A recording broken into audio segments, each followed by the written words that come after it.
YouTube, I hope you're well. This video is going to be the second episode in the series of how to find products at reduced prices to resell online. So in the first episode, I went to the charity shops and I will link that in the info cards above. In this video, I'm actually going to be going to an auction house and seeing how things work and seeing if I can actually find things at reduced prices to resell online. So I've just parked up and I'm walking towards the auction house. What I've actually done is looked online at the different lots to see which I'm interested in. I then wrote those lots down and then I looked on Amazon and eBay to see the price that these items were selling for to give me an indication of the most that I will bid on those items. Items in the auction today are either customer returns, surplus stock, or items that have been lost in transit. All of the lots have been sourced from legitimate places. These include police forces, councils, large national PLCs and certified bailiffs. I've actually missed the viewing as I'm running a little bit late, so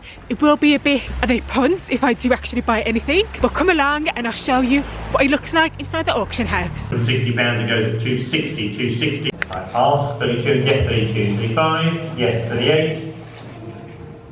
38, one more time maybe, 38, otherwise I go at £35, I'm going at 35, selling at £35, 35 pounds, done at £35. Okay, try 20 then, £20, let's go, £20, somebody was 120, no into £20. So I'm actually just leaving the auction and I ended up bidding on a few items, one of which I did actually win. But I'm ashamed to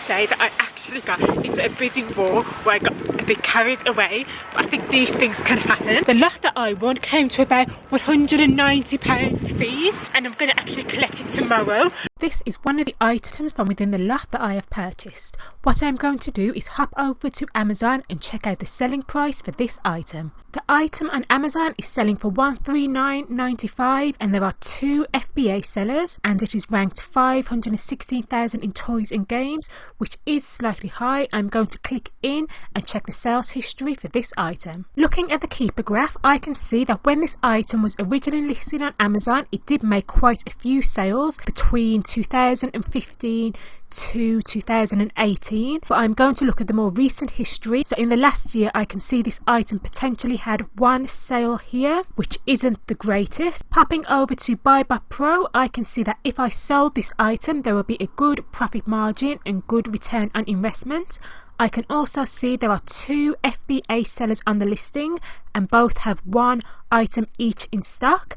However, as this item is simply not selling, as we can tell from the sales history graph, I am going to head over to eBay and see if this item has been having any more success selling. I am now on eBay looking at the sold listings for this item, and the first thing that points out to me is that this item has been selling quite well in the last few weeks. The selling price is varying from between £60 up into about £70 for this item, so I think I will be selling this item on eBay. Here is a glimpse of some of the other items. You can see there are a variety of brand new toys. If you are restricted from selling toys and games on Amazon, I will leave a link to the recommended ungating course in the description box below. I have a few takeout tips for you if you are looking to go to an auction house. The first is to register in advance. This makes things a lot more simple when you attend on the day. Second, if you are interested in an item when the auctioneer says the price, simply pop your hand up and that puts you on the auctioneer's radar. What you then do is just nod your head to say yes you want the item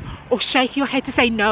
And if you win the actual lot, you shout out your registrar number so that the auctioneer can register that purchase against your name and your number. The third tip is to check the actual lots in advance. You come down to the auction house, look at the lots, write down the details, look for them online and see what they have sold for previously. This will enable you to buy the best buys as you have researched your products and you know what they have sold for previously in the past. Here is an additional bonus tip for you, as I like to look after you. So the receipt that you will get from the auction house is not itemized.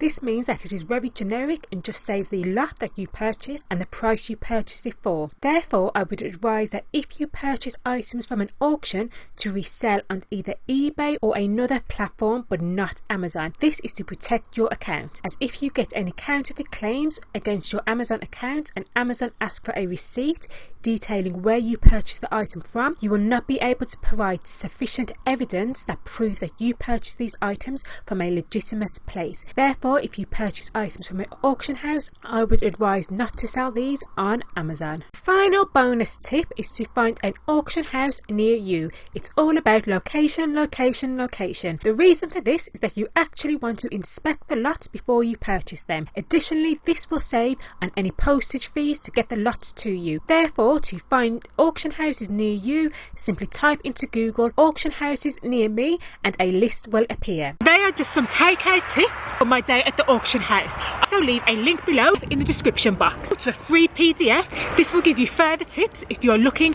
to go to an auction house. I've been Emma Louise Hamilton. I make videos all about entrepreneurship, Amazon FBA and making cash online. I see you in my next video. Take care for now. Bye.